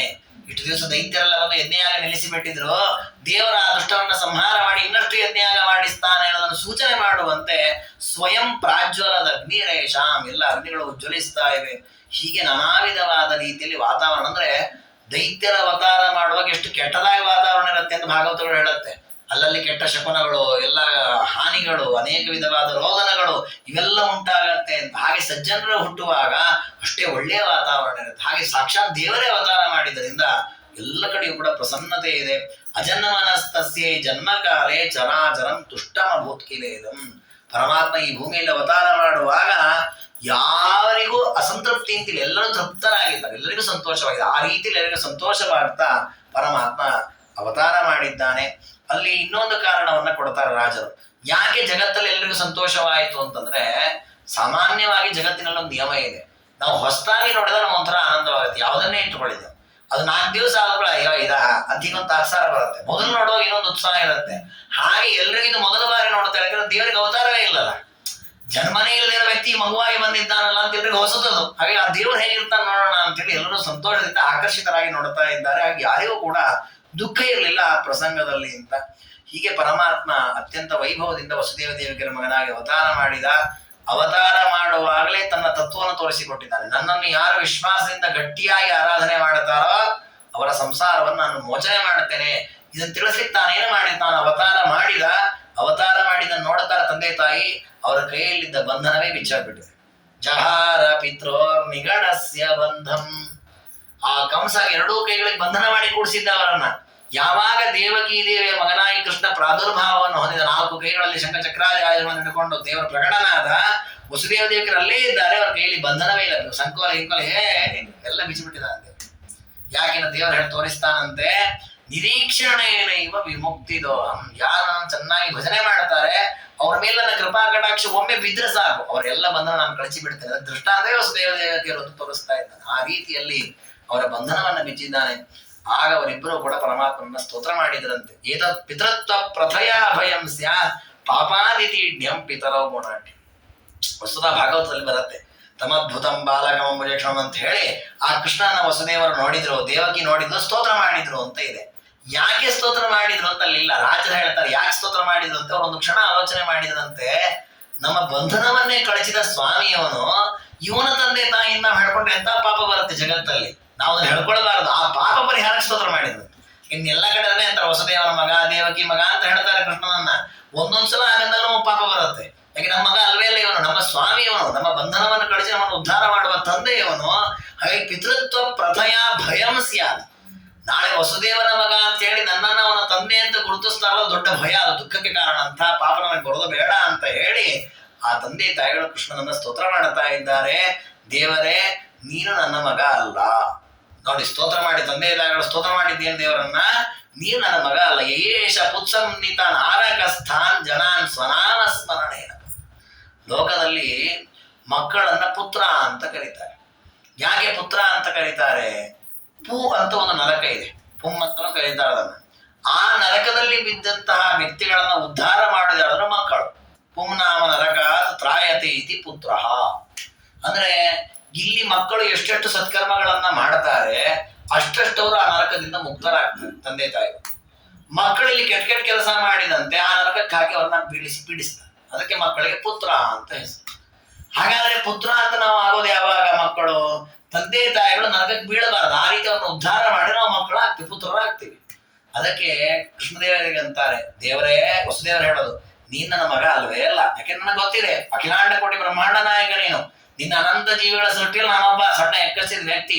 ಹಾಗಾದ್ರೆ ನೀನ್ ನನ್ನ ಮಗ ಅಲ್ಲ, ಆ ನೀನು ಪುತ್ರ ಹೌದು. ಯಾಕೆ? ನಾನು ನರಕಕ್ಕೆ ಹೋಗೋದಂದ್ರೆ ನೀನು ಕಾಪಾಡ್ತೀನಿ ಅನ್ನ. ಈಗ ಜಗತ್ತಲ್ಲಿರೋ ಎಲ್ಲರೂ ನರಕಕ್ಕೆ ಹೋಗದೇ ಇದ್ದಂತೆ ಕಾಪಾಡುದು ಯಾರು? ದೇವರೇ. ದೇವರ ನಾಮಸ್ಮರಣೆಯಿಂದ ಎಂಥ ನರಕದಲ್ಲಿದ್ರು ನಮ್ಮ ಪಾರು ಮಾಡುತ್ತಾನೆ. ಹಾಗಾಗಿ ಜನಾನ್ ಸ್ವನಾಮಸ್ಮರಣೆಯನಪ್ಪ, ನಿನ್ನ ನಾಮಸ್ಮರಣೆ ಮಾಡಿಬಿಟ್ರೆ ನಮಗೆ ನರಕ ಆಗಲಿಂದ ನಮ್ಮನ್ನ ರಕ್ಷಣೆ ಮಾಡ್ತಾ ಇದ್ದಿ. ಹಾಗಾಗಿ ನೀನ್ ನನ್ನ ಎದುರಿಗೆ ಕಾಣ್ತಾ ಇದ್ದಿಲ್ಲ, ಆ ಕಾರಣ ಬೇಕಾದ್ರೆ ನನ್ನ ಪುತ್ರ ಅಂತೀನಿ ವಿನಃ ನನ್ನಿಂದ ಹುಟ್ಟಿದವನು ಅಂತ ನಾನು ಯಾವತ್ತೂ ಆ ಭಾವನೆಯನ್ನು ತಾಳಲ್ಲ. ಯಾಕೆ ನನ್ನ ಮಗ ಅಲ್ವೇ ಅಲ್ಲ, ಜಗತ್ತಿನ ತಂದೆ ಅಂತ ಆ ಬ್ರಹ್ಮದೇವರ ರುದ್ರದೇವರ ಸ್ತೋತ್ರದಿಂದ ಪ್ರಸನ್ನನಾಗುವ ಪರಮಾತ್ಮನ ವಸುದೇವರ ಸ್ತೋತ್ರ ಮಾಡಿದ್ದಾರೆ. ಮತ್ತೊಂದು ಮಾತನ್ನ ಹೇಳುತ್ತಾರೆ, ತಂದೆ ಅಂತ ಯಾರನ್ನ ಕರೀತಾರೆ ಅಂದ್ರೆ, ಯಾರು ಯಾವ ವ್ಯಕ್ತಿಯನ್ನು ಜಗತ್ತಿಗೆ ಪರಿಚಯ ಮಾಡ್ತಾನೋ ಅವನು ತಂದೆ ಅಲ್ವಾ. ಈಗ ನಾವು ಹುಟ್ಟುವ ಮೊದಲು ನಾವು ಇರಲೇ ಇಲ್ಲ. ನಮ್ಮ ತಂದೆ ತಾಯಿಗಳ ಮೂಲಕ ನಾವು ಹುಟ್ಟಿದ್ದಕ್ಕೆ ನಮ್ಮ ತಂದೆ ಅಂತ ಕೇಳ್ತಾರೆ. ಅಂದ್ರೆ ಏನರ್ಥ? ಈ ಒಂದು ವ್ಯಕ್ತಿ ಹೊರಗೆ ಬರ್ಲಿಕ್ಕೆ ಕಾರಣ ಅವರಿದ್ರು ತಂದೆ ತಾಯಿಗಳು, ಅದಕ್ಕೆ ಅವರ ತಂದೆ ತಾಯಿ ಅಂತ ಕರೀತಾರೆ. ಹಾಗೆ ಅಲ್ಲಿವರೆಗೂ ಕೃಷ್ಣ ರೂಪ ಯಾರಿಗೂ ಕಾಣಿಸ್ತಾ ಇರಲಿಲ್ಲ. ಅವತ್ತು ಕಾಣಿಸ್ಲಿಕ್ಕೆ ಶುರು ಆಯ್ತಲ್ವಾ, ಅದು ಕಾಣಿಸ್ಲಿಕ್ಕೆ ನಿಮಿತ್ತ ಆದವರು ಇವರಿಬ್ರಲ್ಲ. ಅದಕ್ಕೆ ಬೇಕಾದ್ರೆ ತಂದೆ ತಾಯಿ ನಮ್ಮನ್ನು ಕರೀಲಿ ಅಷ್ಟೇ. ಅದು ಬಿಟ್ಟು ಎಲ್ಲಾ ಗಂಡ ಹೆಂಡತಿಯಲ್ಲಿ ಅವರು ಭೋಗ ಮಾಡಿ ಶುಕ್ಲ ಶ್ರವಣದ ಸಂಪರ್ಕ, ಆ ಗರ್ಭ 9 ತಿಂಗಳು ಬೆಳೆದದು ಮಗುವಾಗಿ ಹುಟ್ಟಿ ಇವಳದಕ್ಕೆ ಅಕ್ಷರಾಭ್ಯಾಸದಿಂದ ಪ್ರತಿಯೊಂದು ಹೇಳಿಕೊಟ್ಟು ಬೆಳೆಸಿ ಆ ರೀತಿಯ ತಂದೆ ತಾಯಿ ನಿನಗೆ ಅಲ್ವೇ ಅಲ್ಲ ನಾವು ಅಂತ ವಸುದೇವದೇವರು. ನಾವು ಯಾವತ್ತೂ ನಿನ್ನ ತಂದೆ ತಾಯಿಗಳು ಅಲ್ವೇ ಇಲ್ಲ. ಇನ್ನೇನು ನಮ್ಮ ನಿಮಿತ್ತದಿಂದ ನಿನ್ನ ರೂಪ ಈ ರೂಪ ಪ್ರಕಟವಾಗಿದೆ, ಅದಕ್ಕೆ ಬೇಕಾದ್ರೆ ನಿನ್ನ ನನ್ನ ಮಕ್ಕಳು ಅಂತ ನಾವು ಹೇಳ್ಕೋಬಹುದಷ್ಟೇ. ಬಿಟ್ರೆ ಜಗತ್ತಿನ ತಂದೆ ನೀನು. ಏತೇನೈವ ಪುರಾತ್ಮನಾಮವಂ ತ್ವದೃಷ್ಟಿ ಮಾರ್ಗೋದುನಾ ತೇನೈವಾಸಮಿಧೀರಯಂಜನಿವಸೌ ಮೇನೇನ ಸೋನುಸ್ವಕಾಂ. ದೇವರು ಹೇಳ್ತಾನೆ, ಹಿಂದೆ ಪೃಷ್ಣಿಗರ್ಭ ಅಂತ ಪೃಷ್ಣಿ ಎನ್ನುವರಾದಾಗ ನಾನೇ ನಿಮ್ಮೆಲ್ಲ ಮಗನಾಗಿ ಅವತಾರ ಮಾಡಿದ್ದು, ಕಶ್ಯಪರಾದಾಗ ನಾನೇ ಅವತಾರ ಮಾಡಿದ್ದು, ಈಗಲೂ ನಾನೇ ನಿಮ್ಮ ಮಗನಾಗಿ ಅವತಾರ ಮಾಡಿದ್ದೇನೆ. ಮಾತಾ ತಂಕಿಲ ಸಂಸ್ತುವಂತ್ಯಭಿನವಂ ವಿಶ್ವಂ ಯದ್ ಇತ್ಯಾದಿನ. ನೋಡಿ, ರುಕ್ಮಿಣೇಶ್ವರಿ ಯಾಕೆ ಮಂತ್ರದಂತೆ ಪವಿತ್ರ ಅಂತ ನಾವು ಹೇಳೋದಂದ್ರೆ, ಭಾಗವತ ಶ್ಲೋಕವನ್ನು ಉಲ್ಲೇಖ ಮಾಡಿದ್ದಾರೆ. ವಿಶ್ವಂ ಯತ್ ಅಂತ ಹೇಳಿ ಅಲ್ಲಿ ದೇವಕಿ ದೇವಿ ಸ್ತೋತ್ರ ಮಾಡಿದ ಒಂದು ಶ್ಲೋಕ ಇದೆ, ಅದನ್ನು ಉಲ್ಲೇಖ ಮಾಡ್ತಾರೆ ರಾಜರು. ಆ ಶ್ಲೋಕಗಳಿಂದ ತಂದೆ ವಸುದೇವ ದೇವ ಅವರು ಒಂದು ಶ್ಲೋಕದಲ್ಲಿ ಹೇಳಿದ್ದಾರೆ. ಆ ಶ್ಲೋಕಗಳಿಂದ ಅವರೇನು ಸ್ತೋತ್ರ ಮಾಡಿದ್ದಾರೆ, ಆ ಸ್ತೋತ್ರಕ್ಕೆ ಪರಮಾತ್ಮ ಪ್ರಸನ್ನನಾದ. ವಿನತಪ್ಪಿತ ಚ ವಿದಿತೋಸಿ ಇತ್ಯಾದಿ ವಿಸ್ತಂಭೃಣಂ. ವಿದಿತೋಸಿ ಭವಾನ್ ಸಾಕ್ಷಾತ್ ಅಂತ ವಸುದೇವರು ಮಾಡಿದ ಸ್ತೋತ್ರ ಭಾಗವತದಲ್ಲಿದೆ. ಆ ಎಲ್ಲ ಸ್ತೋತ್ರಗಳಿಂದ ಪರಮಾತ್ಮನನ್ನ ಸ್ತೋತ್ರ ಮಾಡಿ ಸಂತೋಷಗೊಳಿಸಿದ್ದಾರೆ ವಸುದೇವ ದೇವಕಿಯರು. ವಾದಿರಾಜರಂತಾರೆ, ಲೋಕದಲ್ಲಿ ಯಾವುದೇ ಒಂದು ಮಗುವಿನ ಬಗ್ಗೆ ಈ ಮಗು ಯಾರು ಅಂದಾಗ ಒಂದ ತಂದೆ ಗೊತ್ತಾಗತ್ತೆ, ತಾಯಿ ಗೊತ್ತಾಗತ್ತೆ. ಇಬ್ಬರಲ್ಲಿ ಒಬ್ರು ಹೇಳ್ತಾರೆ, ಇದು ನಮ್ಮ ಮಗು ಅಥವಾ ನಮ್ಮ ಮಗು ಅಲ್ಲ ಅಂತ ಹೇಳಿದ್ರೆ, ಲೋಕೆ ನೂನಂ ಪಿತಾಪಿ ಕ್ವಚಿದೇವ ಲೋಕೆ. ತಮ್ಮಿಂದ ಹುಟ್ಟಿರತಕ್ಕ ಮಕ್ಕಳನ್ನ ಇದು ನನ್ನ ಮಗು, ಇದು ನನ್ನ ಮಗು ಅಲ್ಲ ಅಂತ ವ್ಯವಸ್ಥಿತವಾಗಿ ತಂದೆ ತಾಯಿಗಳು ಹೇಳ್ಕೊಳ್ತಾರೆ. ಇದೇ ಕೇಸ್ ನೋಡಿ, ವಿಚಿತ್ರವಾದ ಕೇಸು. ತಾಭ್ಯಾಮ ಅನಂಗೀಕೃತ ಕೃಷ್ಣ ಜನ್ಮ. ಇಬ್ರು ಹೇಳ್ತಾರೆ ನನ್ನ ಮಗ ಅಲ್ಲ ಅಂತ ಹೇಳ್ತಾ ಇದ್ದಾರೆ. ಹೀಗಿರುವಾಗ ಗೋವಾಪಮಾನ ಸಾಧಯಿತು ಸಮರ್ಥ. ದೇವರಿಗೆ ಜನ್ಮ ಇದೆ ಅಂತ ಇನ್ ಯಾವ ಮೂರ್ಖ ಹೇಳಬೇಕು? ಯಾಕೆ ತಂದೆ ತಾಯಿಗಳು ಹೇಳ್ತಾ ಇದ್ದಾರೆ ಕೃಷ್ಣ ನಮ್ಮ ಮಗ ಅಲ್ಲ. ಇಷ್ಟಾಗಿ ಬುದ್ಧಿಜೀವಿಗಳಂತಾರೆ ಅವನು ನಮ್ಮ ಮನುಷ್ಯರಿ ಅಂತ ಆಡ್ಕೊಳ್ತಾರೆ. ಅಂದ್ರೆ ಎಷ್ಟು ಮೂರ್ಖರಿರ್ಬೋದು ಸಮಾಜದಲ್ಲಿ ಇರೋರು. ಅದು ದೇವರ ಅವತ್ತೇ ಅದಕ್ಕೆ ಹೇಳೋದು. ದೇವರು ಯಾಕೆ ಮೋಹಕವಾಗಿ ಮಾಡ್ತಾನೆ ನಾಟಕಗಳನ್ನ, ಅನೇಕ ಕ್ರಿಯೆಗಳನ್ನ ಮಾಡ್ತಾನೆ ಅಂದ್ರೆ ಅವರವರ ಸ್ವರೂಪದ ಅಭಿವ್ಯಕ್ತಿಯಾಗಬೇಕು. ನೀವೆಷ್ಟು ಭಾಗವತ ಉಪದೇಶ ಮಾಡಿ, ಎಷ್ಟು ಯುಕ್ತಿಯುಕ್ತವಾಗಿ ಹೇಳಿ, ಎಷ್ಟು ಪುರಾಣ ಹೇಳಿ, ಎಷ್ಟು ವೇದಾಂತ ಶ್ರವಣ ಮಾಡಿಸಿ ಅವರು ಕೃಷ್ಣನ ಆಡ್ಕೊಂಡೇ ಆಡ್ಕೊಳ್ತಾರೆ. ಯಾಕೆ ಅವ್ರ ಸ್ವರೂಪವೇ ಅದು. ನೋಡಿ, ಇದು ಅಭಿವ್ಯಕ್ತಿ ಆಗಬೇಕದಕ್ಕೆ ದೇವರು ಹೀಗೆ ಮಾಡ್ತಾನೆ. ಈಗ ತಾನು ತಂದೆ ತಾಯಿ ಮಗವಾಗಿ ಬಂದಂಗೆ ಮಾಡ್ತಾನೆ, ತಾನು ದುಃಖ ಪಟ್ಟಂತೆ ಮಾಡ್ತಾನೆ, ತಾನು ಕಳತನ ಮಾಡಿದಂತ ಹೀಗೆಲ್ಲ ತೋರಿಸ್ತಾರೆ ದೇವರು. ಯಾಕೆ ಅಂದ್ರೆ ಇಲ್ದಿರೋ ಅವ್ರ ಸ್ವರೂಪ ಪ್ರಕಟವೇ ಆಗಲ್ಲ. ಇಲ್ಲಿರೋ ಆಡ್ಕೊಳ್ಳೋದ್ರೆ, ಈಗ ನರಸಿಂಹನ ಆಡ್ಕೊಳ್ಳೋದ್ರೆ ಕೃಷ್ಣನ ಆಡ್ಕೋದು. ಕೃಷ್ಣನ ತಾನು ಸ್ವಯಂ ನಾರಾಯಣನಂತೆ ಬಂದ್ಬಿಟ್ಟಿದ್ರೆ ಯಾರು ಕೃಷ್ಣನ ಆಡ್ಕೊಳ್ಳಲ್ಲ. ಹಾಗೆ ಅವ್ರು ಆಡ್ಕೊಳ್ಬೇಕು, ಅವರ ತಮಸ್ಸಾಧನ ಅವ್ರು ಮಾಡಬೇಕು. ಅದಕ್ಕೆ ಪರಮಾತ್ಮ ಹಾಗೆ ಮಾಡ್ತಾನೆ. ಹೀಗೆ ಕೃಷ್ಣ ಆ ತಂದೆ ತಾಯಿಗಳ ಸ್ತೋತ್ರವನ್ನ ಚೆನ್ನಾಗಿ ಕೇಳಿಸಿಕೊಂಡು ಅವರಿಗೆ ಅನುಗ್ರಹವನ್ನ ಮಾಡಿ ಸ್ವಪಿತ್ರವರ ಅವಧಾರ್ಯೋಸೋ ಭವಾವ ಪಶ್ಚಾತ್ ಶಿಶುವೇ 4 ಕೈಗಳಿಂದ ಅನೇಕ ಆಯುಧಗಳನ್ನು ಇಟ್ಕೊಂಡ ಪ್ರಕಟವಾದ ಪರಮಾತ್ಮ ಕ್ಷಣದಲ್ಲಿ ಮತ್ತೆ ಶಿಶು ರೂಪದಲ್ಲಿ ಕೊಂಡ್ಕೊಂಡ್ಬಿಟ್ಟಿದ್ದಾನೆ. ತಾಯಿಯ ಮಡಿಲಲ್ಲಿ ಮಲ್ಕೊಂಡಿದ್ದಾನೆ. ಅಸೋದತಂ ಕಾನು ಸದಾಮೃಗಾಕ್ಷಿ ಪುರಾಣ ಕೃತಿಂ ಅಪ್ರಮೇಯಂ. ಅದಕ್ಕೆ ಅಂತಾರೆ ರಾಜರು, ಇಂತಹ ಪುರಾಣಾಕೃತಿ ಅನಾದಿ ನಿತ್ಯನಾದ ಅನಂತ ರೂಪಗಳಿಂದ ಅನಂತ ಕಾಲದಲ್ಲೂ ಇರತಕ್ಕ ಪರಮಾತ್ಮನನ್ನು ಯಾರು ಪ್ರಸವಿಸ್ಲಿಕ್ಕೆ ಸಾಧ್ಯ? ಯಾರ ಮಗುವಾಗಿಯೂ ಪರಮಾತ್ಮ ಹುಟ್ಟಲಿಕ್ಕೆ ಸಾಧ್ಯ ಇಲ್ಲ. ಇಂತಹ ಪರಮಾತ್ಮ ವಸುದೇವ ದೇವಕಿಯರ ಮಗನಾಗಿ ಪುಟ್ಟ ಬಾಲಕನಾಗಿ ಮಲಗಿದ ಅಲ್ಲ. ದೇವರು ವಸುದೇವ ದೇವಕಿಯರ ಮಗನಾಗಿ ಬಂದಿದ್ದಾನಲ್ಲ, ಹಾಗೆ ಮನುಷ್ಯನಂತೆ ದೇವರದ್ದು ದೇಹ ಬೆಳೀತು ಅಂತ ಹೀಗೆಲ್ಲ ತಿಳ್ಕೊಳ್ಳುವ ಸಾಧ್ಯತೆ ಇದೆ. ಅದಕ್ಕೊಂದು ದೃಷ್ಟಾಂತ ಕೊಡ್ತಾರೆ. ಯದಾ ನೃಸಿಂಹ ಕೃತಿ ರಾವಿರಾಸೀತ್ ಪದಾಹತ ಸ್ತಂಭವರಾಧಿಪೂರ್ವ. ಹಿಂದೆ ಹಿರಣ್ಯಕಶಿಪು ಕಂಬವನ್ನ ಪೀಡಿಸಿದಾಗ ಆ ಕಂಬದಿಂದ ಬಂದ ರೂಪ ನರಸಿಂಹ. ಅಲ್ಲಿ ಯಾವ ತಂದೆ ಇದ್ರು, ಯಾವ ತಾಯಿ ಇದ್ರು.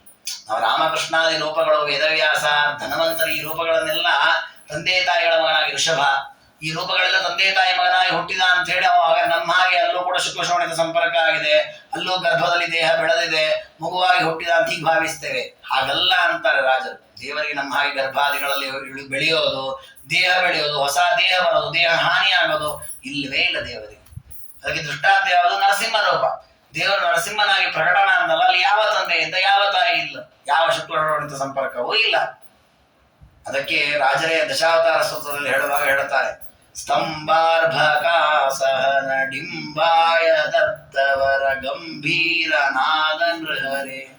ದೇವರನ್ನು ಯಾರ ಮಗು ಅಂತ ಹೇಳಬೇಕು? ನರಸಿಂಹನನ್ನ ಯಾರು ಇಲ್ವೇ ಅಲ್ಲ ತಂದೆ. ಅದಕ್ಕೆ ಕಂಬದ ಕೂಸು ಅಂದ್ಬಿಟ್ರು. ಸ್ತಂಭಾರ್ಭಕಾಸಹ, ಕಂಬದ ಮಗುವಾಗಿ ಬಂದಿದ್ದ ನರಸಿಂಹ ರೂಪದಿಂದ. ಹಾಗಾದ್ರೆ ಅಲ್ಲಿ ಹೇಗೆ ಯಾರ ತಂದೆ ತಾಯಿಗಳಿಲ್ವೋ, ಇಲ್ಲೂ ಯಾರ ತಂದೆ ತಾಯಿಗಳಿಲ್ಲ. ಅಲ್ಲಿ ಹೇಗೆ ದೇವರ ರೂಪ ನಿತ್ಯವೋ, ಇಲ್ಲೂ ದೇವರ ರೂಪ ನಿತ್ಯ. ಎಲ್ಲ ದೇವರ ರೂಪಗಳು ನಿತ್ಯ. ಇಂತಿಂತಹ ಕಾಲದಲ್ಲಿ ಆ ರೂಪ ಪ್ರಕಟ ಮಾಡಬೇಕು ಅಂತ ದೇವರು ಸಂಕಲ್ಪ ಮಾಡುತ್ತಾನೆ. ಆಗ ಆ ರೂಪ ಗೋಚರವಾಗತ್ತೆ. ದೇವರು ಈ ರೂಪ ಇನ್ನು ತೋರಿಸಬಾರ್ದು ಅಂತ ವಿಚಾರ ಮಾಡ್ತಾನೆ, ಆ ರೂಪ ತೋರಿಸಲ್ಲ. ಈಗ ರಾಮರೂಪ ಈಗಲೂ ಇದೆ, ನಮಗ್ ತೋರಿಸ್ಬೇಕು ಅಂತ ದೇವರ ಸಂಕಲ್ಪ ಇದೆ. ಭೂಮಿಲಿ ರಾಮರೂಪ ಕಾಣ್ತಾ ಇಲ್ಲ, ಹಾಗಂತ ರಾಮರೂಪ ಹೋಗ್ಬಿಡ್ತು ಅಲ್ಲ. ವಸುದೇವ ದೇವಕಿಯರು ಹುಟ್ಟಿದ ಮೇಲೂ ಕೃಷ್ಣ ಇದ್ದಾನೆ, ವಸುದೇವ ದೇವಿಯರು ಹುಟ್ಟುವ ಮೊದಲು ಕೃಷ್ಣ ಇದ್ದಾನೆ. ಅಲ್ಲಿ ಕೃಷ್ಣ ಕಾಣಿಸಿದ್ದು ವಸುದೇವ ದೇವಕಿಯರ ನಿಮಿತ್ತದಿಂದ ಅಷ್ಟೇ ಬಿಟ್ರೆ, ಆ ಕಾಲದಲ್ಲಿ ದೇವರು ತನ್ನ ರೂಪವನ್ನು ತೋರಿಸದೇ ಇರೋದು ಮಾಡ್ತಾನೆ ವಿನಃ ಅವರಿಂದನೇ ಆ ರೂಪ ಬಂತು ಅಂತ ಯಾವತ್ತೂ ನಾವು ಭಾವಿಸಬಾರದು ಅಂತ ಅದಕ್ಕೆ ಆ ದೃಷ್ಟಾಂತವನ್ನ ಕೊಟ್ಟಿದ್ದಾರೆ. ಹೀಗೆ ಪರಮಾತ್ಮ ತಾನು ಕೃಷ್ಣನಾಗಿ ಅವತಾರ ಮಾಡಿದ. ಯಾವಾಗ ಕೃಷ್ಣ ಪರಮಾತ್ಮ ವಸುದೇವ ದೇವಕಿಯರ ಮಗನಾಗಿ ಅವತಾರ ಮಾಡಿದ್ನೋ ಅದೇ ಸಮಯದಲ್ಲಿ ಅಲ್ಲಿ ಯಶೋಧಾದೇವಿ ಮತ್ತು ನಂದಗೋಪರ ಮಗನಾಗಿ ದುರ್ಗಾದೇವಿ ಅವತಾರ ಮಾಡಿದ. ಹೀಗೆ ಲಕ್ಷ್ಮೀನಾರಾಯಣರು ಇಬ್ಬರೂ ಕೂಡ ಅದೇ ಕಾಲದಲ್ಲಿ ಅವತಾರ ಮಾಡಿದ್ದಾರೆ.